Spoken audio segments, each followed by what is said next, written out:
اعوذ باللہ من الشیطان الرجیم بسم اللہ الرحمن الرحیم اللہم صلی علی محمد و آل محمد وعجل فرجہم۔ سٹی آف نالج اکیڈمی سے آپ کی میزبان بی بی جان آپ کو سلام عرض کرتی ہیں۔ السلام علیکم ورحمۃ اللہ وبرکاتہ۔ ہم آپ کے سامنے جو آج کل ویڈیوز پیش کر رہے ہیں آپ کی خدمت میں، وہ امام زمانہ اجل اللہ تعالی فرجہ شریف کی احادیث یا امام کی جو سینگ ہیں آپ اسے کہہ لیں، وہ آپ کی خدمت میں گوشے گزار کر رہے ہیں۔ ہمیں امید ہے کہ آپ لوگ اس کو دیکھ رہے ہوں گے، اور یہ ایک بہت ہی مبارک سلسلہ ہے جو کہ ہم نے شروع کیا ہے۔ انشاءاللہ ہر امام کی 14 معصومین کی ہم 40 احادیث آپ کی خدمت میں پیش کریں گے۔ ہمیں یقین ہے کہ ان احادیث کے بعد ہم اپنے روح کی تطہیر کر سکیں گے، اپنے آپ کو پاک و پاکیزہ کر سکیں گے، اور جو کچھ ہمارے امام نے ہم سے چاہا ہے، اور جس طرح رسول اور اللہ کے جو احکامات ہیں وہ ہم تک پہنچے ہیں، تو ہم اس کو اپنے آپ کو بہتر سے بہتر کرنے کی کوشش کریں گے، اپنے آپ کو ایلیویٹ کرنے کی کوشش کریں گے، اور جیسا کہ امام چاہتے ہیں کہ ہمارے شیعہ ایسا ہو، ویسے ہی انشاءاللہ ہم بننے کی کوشش کریں گے۔ امام کی جو حدیث ہے اس کا نمبر جو ہے نا 29 ہے، اور اس سے پہلے کہ ہم یہ سلسلہ شروع کریں، ہم ان تمام لوگوں کے مشکور ہیں جنہوں نے یہ کتاب جو ہے نا کتابیں ہم تک پہنچائی ہیں، اور اس کو لکھا ہے، اس کو کمپائل کیا ہے، اس کے سلسلے کو جاری کیا ہے۔ تو امام ارشاد فرماتے ہیں، میں بینائی کے بعد نابینائی، ہدایت کے بعد گمراہی، برے اعمال اور فتنوں کا شکار ہونے سے اللہ کی پناہ مانگتا ہوں۔ دیکھیں یہ چیزیں ہمارے ذہن میں بھی، یہ دعائیں ہمارے ذہن میں کبھی بھی نہیں آتی ہیں۔ ہم تو بس یہی دعا مانگتے ہیں، اللہ میاں گھر دے دے، اللہ میاں گاڑی، اب ایسا مل گیا تو ایسا، اب ایسا ہو گیا تو اب ایسا کر۔ لیکن دیکھیں امام نے کتنی اچھی دعا ہمیں بتائی ہے کہ آپ سوچیں کہ کتنا بدقسمت ہے وہ انسان جو روشنی پا لینے کے بعد اندھیرے میں چلا جائے، اور روشنی یعنی کہ بینائی ملنے کے بعد نابینا ہو جائے، ہدایت کے راستے پر آ جانے کے بعد گمراہی کی طرف بھٹک جائے۔ اس لیے وہ موت کو کمال سے پستی کی جانب جاتی زندگی سے بہتر قرار دیا گیا ہے۔ یعنی اگر کوئی انسان کمال کے اوپر ہے، اس نے اپنے دین کو سمجھ لیا ہے اور اس کے اوپر عمل بھی کرنا شروع کر دیا، لیکن کسی وجہ سے، جیسے خراب دوستوں کی وجہ سے، یا ماحول کی وجہ سے، یا تربیت کی کمی کی وجہ سے وہ پستی کی جانب چلا جاتا ہے، تو اس کو کہا گیا کہ اس سے زیادہ موت بہتر ہے۔ اور جیسے کہ ہم نے چوتھے امام کی جو دعائیں ہیں اس کے اندر ایک دعائے مکارم اخلاق ہے، اس کے اندر جو امام نے کہا وہ اتنی زبردست بات ہے کہ پروردگار عالم، اگر میں جو ہے نا شیطان کی میری زندگی جو ہے نا شیطان کی چراگاہ بن جائے تو اس سے بہتر موت ہے میرے لیے، تو مجھے اٹھا لینا۔ تو یہی امام کہتے ہیں کہ اگر موت بہتر ہے کمال سے پستی کی جانب جاتی ہوئی زندگی سے، ہمیں ہمیشہ دعا کرنی چاہیے کہ ہم پر ایسا وقت نہ آئے کہ جو کچھ ہم نے سیکھ لیا ہے، اور اس کے لیے ہم آپ کو آقا بہجت کا ایک جملہ بتاتے ہیں کہ جب ایک جوان ان کے پاس آیا اور ان سے کہا کہ آقا مجھے کوئی نصیحت کیجیے، تو آقا نے کہا کہ بس جتنا کچھ سن چکے ہو اس پہ عمل کر لو۔ یعنی ہم تو ایسے ہیں نا، ہمیں ابھی 2.25 مہینے گزرے ہیں، صرف اور صرف اللہ، رسول، امام کی باتیں ہمارے کانوں میں پڑتی رہی ہیں، اور ہم نے بہت کچھ سیکھا ہے، لیکن اگر ہم اس کے اوپر عمل کرنے کے میدان میں آ جائیں نا تو پھر یقیناً ہماری زندگی جو ہے نا بہت اچھی گزر سکتی ہے۔ تو ایک اور حدیث جو کہ حدیث کا نمبر ہے 30، اس میں امام ارشاد فرماتے ہیں، اللہ ہمارے ساتھ ہے اور ہمیں اس کے علاوہ اور کسی چیز کی ضرورت نہیں۔ اگر کوئی ہمارے ساتھ نہ ہو تو بھی ہمیں وحشت نہیں ہوتی۔ ہم اپنے رب کے پروردہ ہیں اور بعد کی مخلوق ہماری پروردہ ہے۔ یعنی کہ جو انسان اللہ کی قدرت کو سمجھتا ہو اور اسے پورا یقین ہو اس کی مدد اپنے ہمراہ ہونے کا پورا یقین ہو کہ یہ تو ہوگا، میرا رب مجھ سے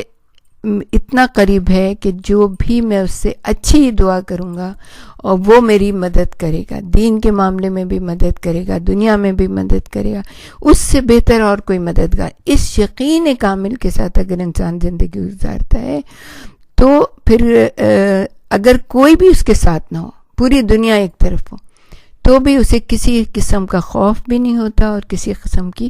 وحشت بھی نہیں ہوتی۔ امام اللہ تعالیٰ کی حمایت کا اعلان کرتے ہیں۔ دیکھیں، ہم نے کربلا میں دیکھا کہ 72 ایک طرف تھے اور ہزاروں کا لشکر ایک طرف تھا، لیکن کیا امام کو خوف تھا؟ کیا خوف نہیں تھا، اس لیے کہ لوگ یہ کہتے تھے کہ جو یہ دن گزرتا جا رہا تھا، جو شہادتیں ہو رہی تھیں، جو پیاس اور بھوک کی شدت بڑھتی جا رہی تھی، گرمی اور تیر اور ہر طرح کے جو ہے نا مسائل تھے، اس کے باوجود امام کے چہرے کی رونق اور ان کا نور اور زیادہ بڑھتا چلا جا رہا تھا۔ تو انہوں نے کہا، جو یزید کی طرف کے لوگ تھے اور جو ان کے نامہ نگار تھے، انہوں نے کہا کہ ہم نے ایسا کبھی نہیں دیکھا کسی کو کہ جتنی زیادہ تکالیف اور مصیبتیں بڑھتی چلی جا رہی ہیں، اسی طرح اس سے زیادہ امام کا جو ہے نا نور بڑھتا چلا جا رہا تھا، ان کے چہرے کا، اور ان کی خوبصورتی میں اور ان کی جلالت میں اضافہ ہوتا چلا جا رہا تھا۔ تو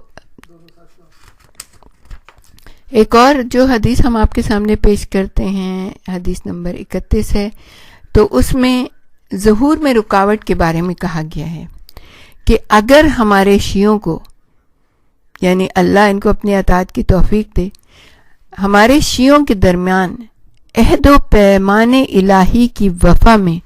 اتفاق اور اتحاد ہوتا تو ہماری ملاقات کی سعادت میں تاخیر نہ ہوتی اور ہماری زیارت کی سعادت انہیں جلدی ہی نصیب ہو جاتی۔ دیکھیے کتنے دکھ کی بات ہے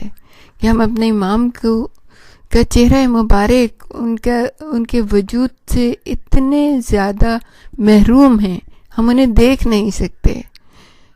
تو امام کیا کہتے ہیں، کیوں ہوتا ہے ایسا کہ امام کے شیعوں کا اپنے پروردگار سے یہ عہد ہے کہ وہ اس کی اطاعت کرتے ہوئے اس کے دین کا پرچم سربلند کریں گے۔ اگر وہ اس عہد و پیمان کا پاس رکھتے اور اپنے باہمی اتحاد کا مظاہرہ کرتے تو کوئی وجہ نہیں تھی کہ ہمارے امام پردہ غیبت میں رہتے۔ لہذا ظہور میں رکاوٹ وہ شیعہ ہیں جو خدا کی نافرمانی کرتے ہیں اور آپس میں ایک دوسرے سے لڑتے جھگڑتے رہتے ہیں۔ تو امام نے کتنے دکھ سے امام نے یہ کہا کہ ہماری ملاقات کی سعادت میں تاخیر اسی لیے ہو رہی ہے کہ وہ اپنے عہد و پیمان کو جو ہے نا وہ وفا نہیں کر رہے ہیں، اتفاق اتحاد نہیں آپس میں رکھتے ہیں۔ عزیزان گرامی، ہم سب کو چاہیے کہ ہم امام کی اس حدیث کو جو ہے نا اپنی نظروں کے سامنے رکھیں،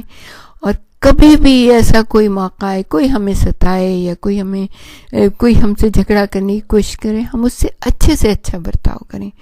اور تیسرے بندے کو چاہیے کہ وہ اس کو مٹانے کی کوشش کرے، جھگڑے کو مٹانے کی کوشش کرے۔ یہ نہیں کہ اس کو ہوا دے، فون اٹھا کے ایک دوسرے کو بتائے کہ یہ ہو رہا ہے، نہیں، جھگڑے کو مٹانے کی، تاکہ ہمارے امام کی ہم زیارت جلد سے جلد کر سکیں، ہمارے امام جلد سے جلد تشریف لائیں اور ہماری ساری مصیبتیں دور ہوں۔ سب سے بڑی تو یہ ہے کہ دنیا میں عدل و انصاف قائم ہو۔ تو عزیزان گرامی، ہمیں کوشش یہ کرنی چاہیے کہ ہم یہ چیزیں دوسروں تک پہنچائیں۔ ہماری یہ ویڈیوز جو ہے نا، اس میں ہمارا کوئی فائدہ نہیں ہے، لیکن فائدہ تو صرف یہ ہے کہ ہم اس کو پڑھ رہے ہیں اور ہم اپنے اوپر کام کرنے کی کوشش کریں گے، آپ اپنے اوپر کام کرنے کی کوشش کریں، لیکن کوشش یہ کریں کہ دور تک پھیلائیں، لوگوں سے کہیں کہ سنو اور اپنے اوپر کام کرو، تاکہ امام کے ظہور میں تعجیل ہو، جلد سے جلد امام آئے اور دنیا عدل و انصاف سے بھر جائے، جو ہم سب کا خواب ہے۔ تو عزیزان گرامی، ایک اور امام کی حدیث ہے کہ امام نے ارشاد فرمایا کہ ہمارے یعنی اہل بیت کے طریقے کے برخلاف معارف کا سیکھنا ہمارے انکار کے برابر ہے۔ یعنی امام کہنے کا مطلب یہ ہے کہ جو کچھ ہم نے بتایا ہے اس طرح سے سیکھو نا تم. اکثر ایسا ہوتا ہے کہ مذاہب کے درمیان چونکہ اختلافات ہوتا ہے اور اسلامی معارف اور عقائد کی مختلف لوگ تفاسیر کر دیتے ہیں، لیکن اہل بیت کا بتایا ہوا طریقہ اور تفسیر ہمارے لیے حجت ہے، کیونکہ رسول اکرم صلی اللہ علیہ وآلہ وسلم سے سب سے زیادہ نزدیکی اور مسلسل رابطہ اہل بیت علیہ السلام کا ہے. اس لیے جو طریقہ اہل بیت نے بیان کیا ہوگا وہی رسول کی سنت ہوگا. اسی لیے امام نے یہ ارشاد فرمایا کہ جو ہم نے کہا ہے بس اس کے اوپر آپ فوکس کرو اور اس کو سمجھنے کی کوشش کرو اور اس پہ عمل کرنے کی کوشش کرو. پھر امام نے ایک اور بہت ہی خوبصورت حدیث ارشاد فرمائی کہ امام نے کہا سجدہ شکر یعنی شکر کا سجدہ مستحب سجدوں میں سے لازم ترین اور واجب ترین سجدہ ہے. دیکھیں ہم نماز تو پھر بھی جیسے پڑھتے ہیں لیکن سجدہ شکر تو ایسے کرتے ہیں کہ بس جیسے کوئی ہمیں پتہ نہیں کیا جلدی ہے کہ حالانکہ سب سے زیادہ امام نے کہا کہ مستحب سجدوں میں لازم ترین اور واجب ترین سجدہ ہے. اور کتنی دیر تک یہ حکم دیا گیا ہے کہ اللہ کا شکر ادا کرو، اس لیے کہ اس نے ہمیں توفیق دی کہ ہم اس کے قریب آئے، اس نے ہمیں توفیق دی کہ ہم اس کی بارگاہ میں حاضر ہوئے، اس نے ہمیں توفیق دی کہ ہم اس کے حکم کے اوپر عمل کرتے ہوئے نماز ہم نے ادا کی. اور دنیا کی ہر نعمت کے بارے میں آدمی سوچے اور سجدہ شکر میں اس کا شکر ادا کرے. اور ایک جو سجدہ شکر کا طریقہ ہے، ویسے تو آپ لوگ سب اپنے اپنے طریقے سے سجدہ شکر کرتے ہیں، وہ جو سجدہ آپ کریں اور اس کے بعد داہنا جو ماتھے کا داہنا حصہ ہے وہ اپنے رکھیں سجدہ گاہ کے اوپر اور کہیں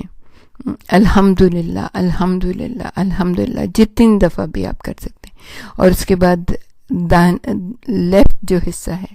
الٹی طرف کا جو حصہ ہے ماتھے کا یعنی کن پٹی کا حصہ وہ سجدہ گاہ کے اوپر رکھیں اور پھر کہیں استغفر اللہ استغفر اللہ استغفر اللہ. اور اس کے بعد سجدہ شکر یعنی پیشانی رکھ کے کہیں شکرن للہ شکرن للہ شکرن. جتنی دفعہ بھی آپ کے ہر چیز آپ ذہن میں لے کے آئیں اور پھر اللہ تعالیٰ کا شکر ادا کریں. اور اس کے لیے ایک چھوٹی سی دعا ہے وہ بھی ہم آپ کو بتا دیں گے انشاءاللہ. وہ ہے بسم اللہ الرحمن الرحیم اللہم انی احمدک علی کل نعمت و اشکرک علی کل حسنت و استغفرک من کل ذنب و اسألک من کل خیر واستعیذ بک من کل بلاء ولا حول ولا قوت الا باللہ العلی العظیم. اور یہ سجدہ شکر کا طریقہ جو ہے یہ حضرت ابراہیم کا ہے. اور حضرت ابراہیم آپ کو پتہ ہے کہ خلیل خدا تھے اور بہترین وہ شکر ادا کیا کرتے تھے. سجدے کا طریقہ خلیل خدا کا ہے. اور یہ جو دعا ہم نے بتائی ہے یہ امام علی علیہ السلام نے امام حسین علیہ السلام کو بتائی ہوگی. تو آپ سوچیں کتنی عظیم دعا ہے یہ کہ جس میں ہر چیز کا شکریہ ادا کیا ہے. یعنی جو کچھ آپ کے پاس حاصل ہے اسے اب اس کو آپ غور و فکر کریے گا. اور اس کا ترجمہ بھی بہت آسان ہے لیکن ہم چونکہ ویڈیو بہت شارٹ ہوتی ہے تو اس سے آپ خود اس کا ترجمہ جو ہے نا کرنے کی کوشش کریے. بہت ہی آسان ترجمہ ہے. اور انشاءاللہ کبھی موقع ملے گا تو ضرور یہ کریں گے. ہم اگلی حدیث کی طرف جاتے ہیں کہ اچھا اب ہمارا ٹائم چونکہ ختم ہو گیا ہے تو وآخر دعوانا ان الحمدللہ رب العالمین. انشاءاللہ آپ ہمارے ساتھ ہی رہیں گے تو ہم آپ کو اور بھی بہت کچھ بتانے کی کوشش کریں گے.